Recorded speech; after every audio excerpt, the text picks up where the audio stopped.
Hello, welcome back to Cognosco, and today we're going to be talking about Xiangqi, the elephant game, the Chinese form of chess. And what's so interesting about Xiangqi, besides the incredibly complex, deep, and interesting rules, is the fact that it's the board game played by more people than any other board game in the entire world. The world's most popular board game, even more than Monopoly or chess or any of those famous classics. Today, we're going to be talking about this game, which has a lot of really interesting cultural history and is a really fun game to play. So, without further ado, let's get right into it. I'd like to quickly point out that I'm assuming you know how to play chess before you play this game. If not, look up a tutorial on the internet. It's a really fun game and one that you should totally be playing. Anyway, let's outline first the differences between Xiangqi and chess. Now, some people even think that Xiangqi is the originator of the family of chess games, a concept and a morphing entity, rather than, the chess that we know and love, that we'll be talking about extensively in future chess history and chess variant videos. But for now, let's talk about Xiangqi. Now, unlike chess, Xiangqi is played on the intersections between the squares, not within them. So, pieces move along the intersections of the board. There are also a lot of topographical differences between the chessboard, which is just kind of a 8x8 grid, and the Xiangqi field. It tries to mimic the field of battle a bit more accurately and realistically, and in my opinion, it's a bit more exciting because we have these two fortresses on either side, and we also have this river in the middle, and both of these edit the game in certain interesting ways. So, without further ado, let's get on to the pieces. Xiangqi is played by two teams, red and green. Red makes the first move, and notably their characters on the pieces are a bit more noble and less foreign than the pieces on the other side. They actually differentiate. Even though the pieces move the same way, they have different names and titles, but for simplicity's sake, we'll just call them the same things. Now, you'll notice that when you buy a Xiangqi set, the pieces are uniform pucks with Chinese characters inscribed upon them, and you're going to have to get used to this. This is the traditional way that the game is played, and it's actually a lot of fun getting to know the symbols. There are a few tips and tricks I'll show for each to help you learn this, because I really suggest that you learn the characters, because this game is just so great, and you will get used to it quickly. I know it may seem daunting, but it's actually really worth it and a lot of fun as well. So, without further ado, let's get right into the pieces. Now, let's start off with the most important piece on the battlefield, the general or governor. This is considered the general, this is considered the governor, although you can interchangeably use either to describe each.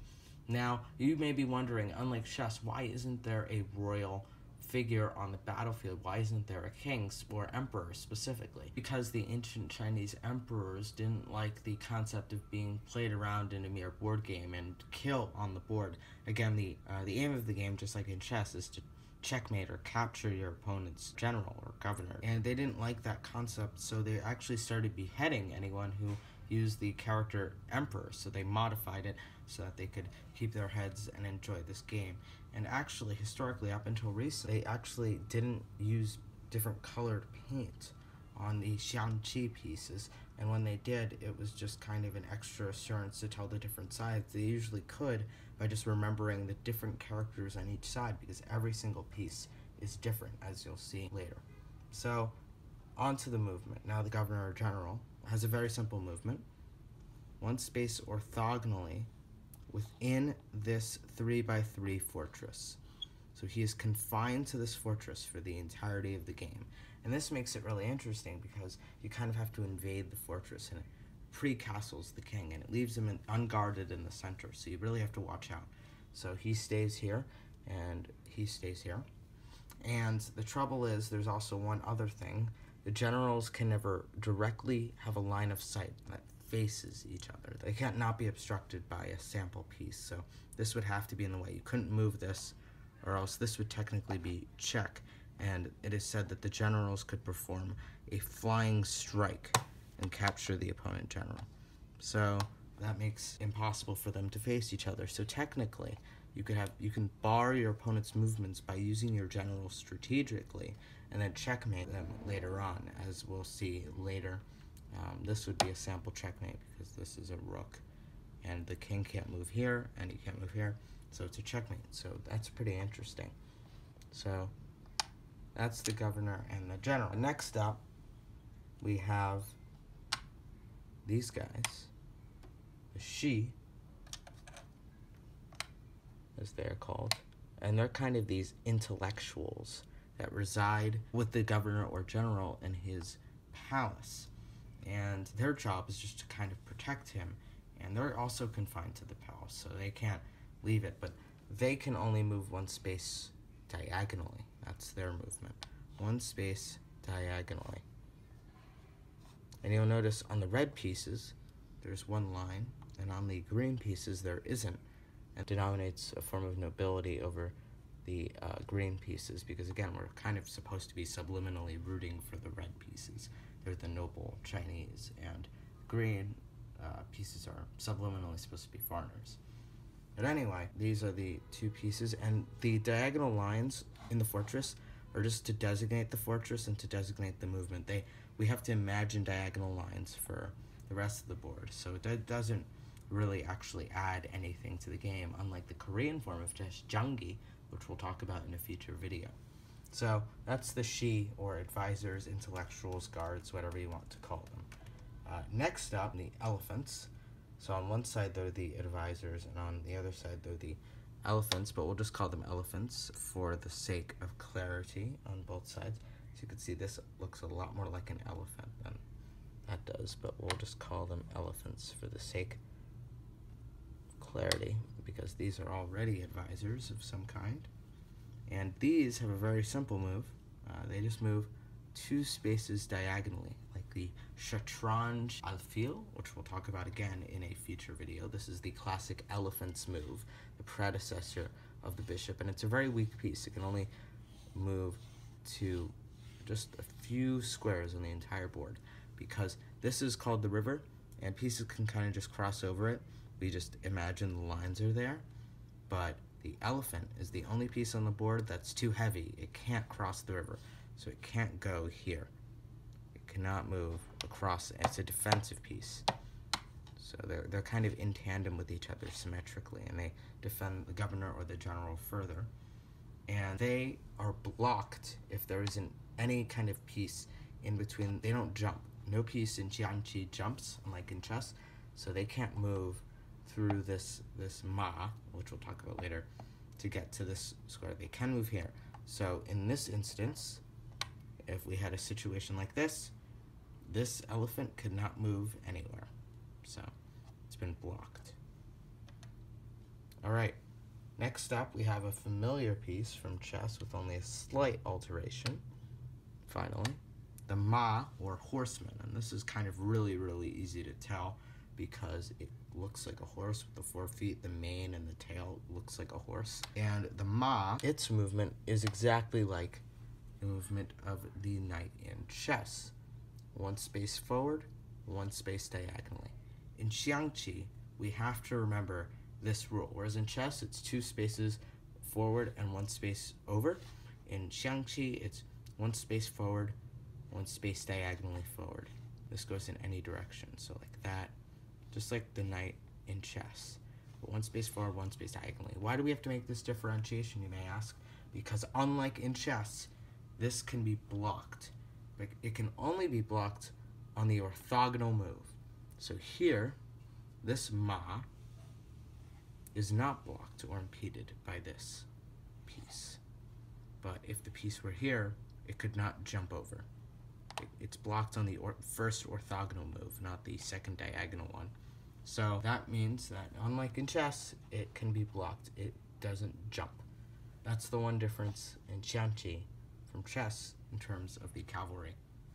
Now here's another familiar piece, the most powerful one on the board. We have the Chariot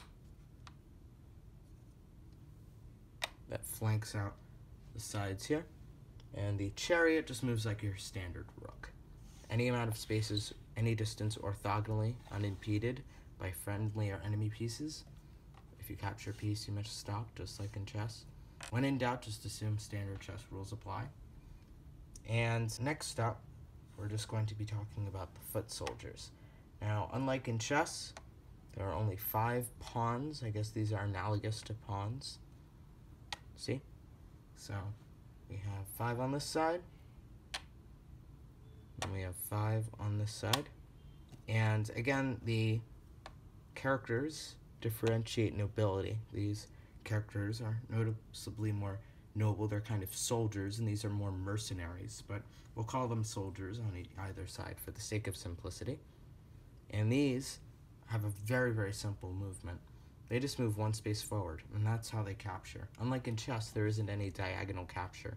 They just move 1 space forward and capture 1 space forward. Now this creates these standoffs where you can't really move your piece forward or else be taken by the other ones. But if your piece manages to cross the river, it gains nobility. It becomes enlightened. And it can then also move 1 space sideways and forward. 1 space sideways and forward. So it can be a force to be reckoned with. The promotion happens pretty early on. There isn't really any other kind of promotion. And then when it reaches the opposing side, it can just only move sideways. It can't move forward anymore. It's just kind of stuck on the edge of the board, and so it gets captured. So those are the pawns, or soldiers. And this middle one is extremely important for Xiangqi opening theory, which I think I'll do a few episodes on later down the road once I get this tutorial done. That'll be interesting, because there are definitely a lot of them in Chinese, but there are not really that many in English at all. Alright, so the final piece, and the most interesting and hard one, is the cannon, or catapult on the other side, but we'll just call them all cannons. And these go right here. And these have a very interesting move that it has no analogous piece in chess. And they add gunpowder to the board, which is something that the chessboard lacks. Gunpowder, which is a Chinese invention. So basically, these are the kind of heavy hitters of the opening. They provide the tension and dichotomy between the two sides in the first opening moves. And they have a very interesting move. And it's very specific, so let me explain it.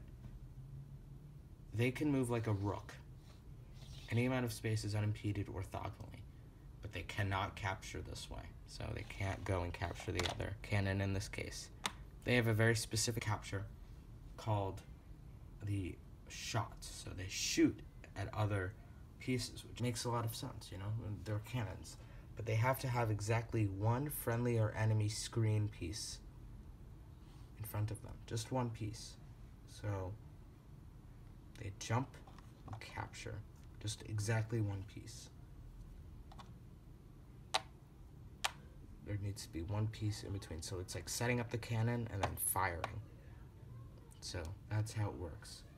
And it replaces and jumps, captures the piece that it captures. The cannon itself actually moves with the cannonball, but you get how interesting that is. I really like it. With that being said, that's how you play Xiangqi. Like, share, and subscribe for more. I'm going to do some more Xiangqi content.